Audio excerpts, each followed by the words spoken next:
We're near the end of the ninth chapter of Sotah. We finished the poetic part of the Mishnah. Why do we have this ritual of breaking the neck of the heifer? It's something to do with the responsibility of the elders of the town for the social conditions in the town that led to the untimely death of this poor person who's found in the desert. And having dwelt a little bit on that issue, the Mishnah goes back to pure halacha. What happens if, while we're performing this ritual, we discover the killer? So the killer's discovered before the heifer's neck is broken. And remember that this ceremony of breaking the neck of the heifer is to resolve uncertainty, just as the ceremony of the bitter waters is to resolve uncertainty. That's the theme running through the tractate. That's what connects these two parts of the tractate. It's the resolution of uncertainty. So if we discover the killer, it goes free and it grazes with the herd. We don't need to break the heifer's neck. What if we discover it after the neck was broken? What if after the neck of the heifer is broken, we discover who the killer was? Tikaver bimkoma, it's buried in its place. She'al safek bat mitrilata, because it came there from the beginning in connection with a matter of doubt. Al safek bat, it came on a matter of doubt.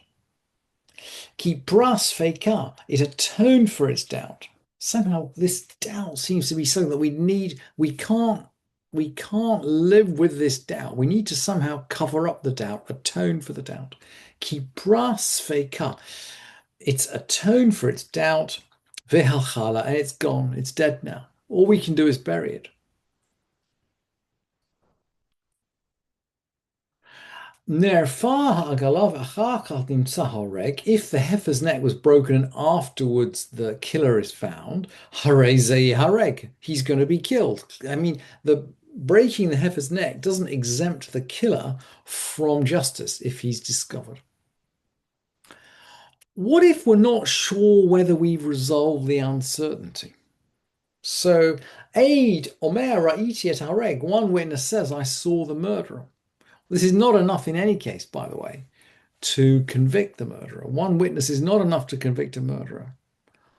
But it seems to be enough to not break the heifer's neck, because we need to say that Aid Omer Loraita, and one witness has to say you did not see, for the breaking of the neck to continue. Remember, in halacha, contradictory evidence doesn't work. So what someone will bear evidence and they will be cross-examined by the dayanim. A second witness arrives to evidence something different. Well, okay, he too will be cross-examined by the dayanim. But in order to reject evidence, in order to make a witness pasul, the second witness has to come along and demonstrate that it was impossible for the first witness to have seen what he saw. So, for example, the first witness might have said, I saw the murder, and the second witness will come along and say, no, no, no, you were in the pub with me all that evening. You could not possibly have seen the murder. That's what we're talking about here. Ed Omer Ra'iti et Hareg, one witness says, I saw the murderer. The Eid Omer Lo Ra'ita, and another witness says, no, no, no, you can't have seen it. Similarly, Isha Omeret Ra'iti, a woman says, I saw. Isha Omeret Lo Ra'iti. Isha Omeret Ra'iti, a woman says, I saw. Isha Omeret Lo Ra'it, a woman says, you couldn't have seen it. Hayu Orfin, they still break the neck. We still have a question of doubt, so we still break the neck. That's the guiding principle. Ed Omer Ra'iti, Ushnaim Omrim Lo Ra'ita. One witness says, I saw, and two say, you did not see. So we've clearly puzzled this witness. We've clearly knocked out this witness. Hayu Orfem, we're going to break its neck. We went through, by the way, these situations with the Sotah in chapter 6 of Sotah. We went through all of these cases with the Sotah. And this Mishnah, by the way, just shows us how close a parallel the ritual of the broken neck of the heifer and the Sotah are, how close these two are, the links between them that make up this tractate. Shnaim Omrim Ra'inu, two say we saw him. So now we got two kosher witnesses. We may be able to convict him on this point. Shnaim Omrim Ra'inu, the aid Omer Lahen Lor Item, and one witness says, no, you can't have seen this. One witness is not enough to invalidate a pair of witnesses. So the evidence stands, Lo Hayu Orfen. In that case, there's no doubt we don't break the neck. Misha Rabu Harotzachin Batlu Egla Arufa. When murder was multiplied, breaking the heifer's neck ceased. Seems as though we've already talked about the fact that the breaking of the neck is something to do with the ordering of society. In a well-run society, it's not possible for an individual just to go out in the desert and die. He should have accompaniment, he should have food. If there are murders around, they should be brought to justice. In a well-ordered society, things like this just don't happen.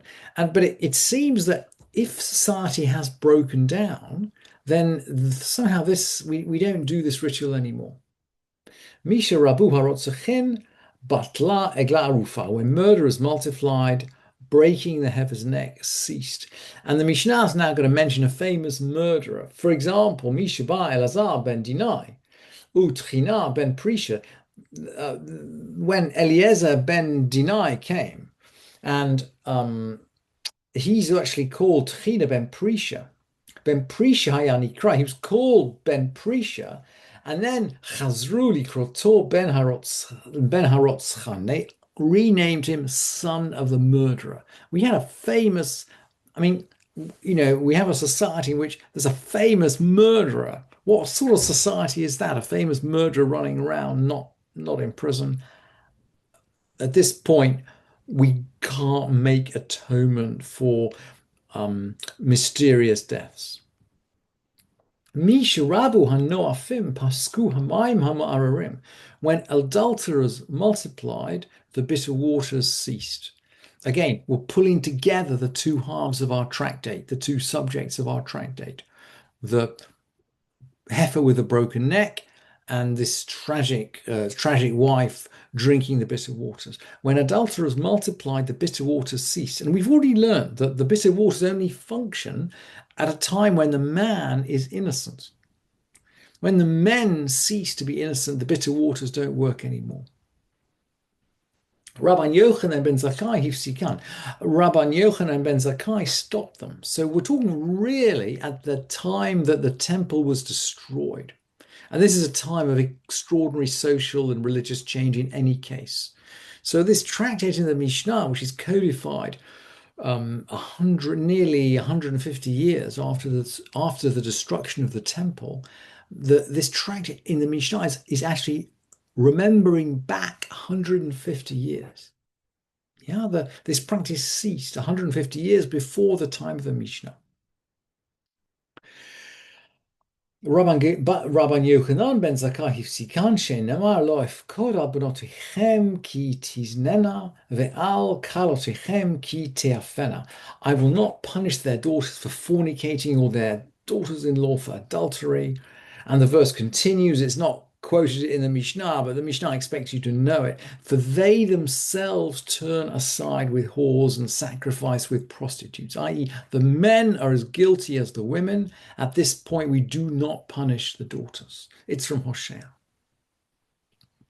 And the Mishnah then continues, Misha mate Yossi ben Yoezer ish Tzreda. When Yossi ben Yoezer of Tzreda died, of Yossi ben Yochanan ish Yerushalayim, and Yossi ben Yochanan of Jerusalem died, Batlu eshkolot, batluha eshkolot, the eshkolot, the grape clusters.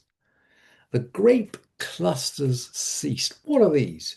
And we're going to quote from Micha Ein Eshkol Lechol. I can't eat a grape cluster. Bikura ivta nafshi. There's no ripe fig I could desire.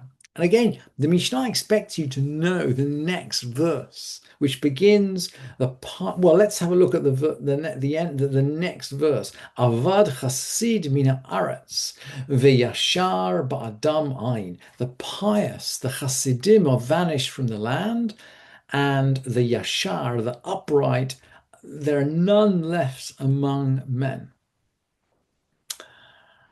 Again, we seem to be talking about social decline. Now, what this eshkolit? What is this eshkol? What is this eshkol? Batlu ha-eshkolot, the clusters ceased, and Maimonides explains the eshkolot kinui al adam hakolel hamidot umalot veha chachmot lefi minehem. A cluster, this eshkol, a cluster is a nickname for a person ha-kolel, who includes. Kolel means to include or to integrate. Hamidot umalot, all the qualities and the heights and the wisdom according to their purposes, according to their types. Vehu mashi amru, and this is what it says. Eshkolot. That's our word, eshkol. Eshkolot is the plural of eshkol from the Mishnah. Ish shehakol bo. It's a pun. Ish shehakol bo means a man who has everything within him. And that seems to be that eshkol seems to be a pun for ish shehakol. Eshkol, ish shehakol. We're in a time of social breakdown, social degradation. We're at the time of the destruction of the Second Temple.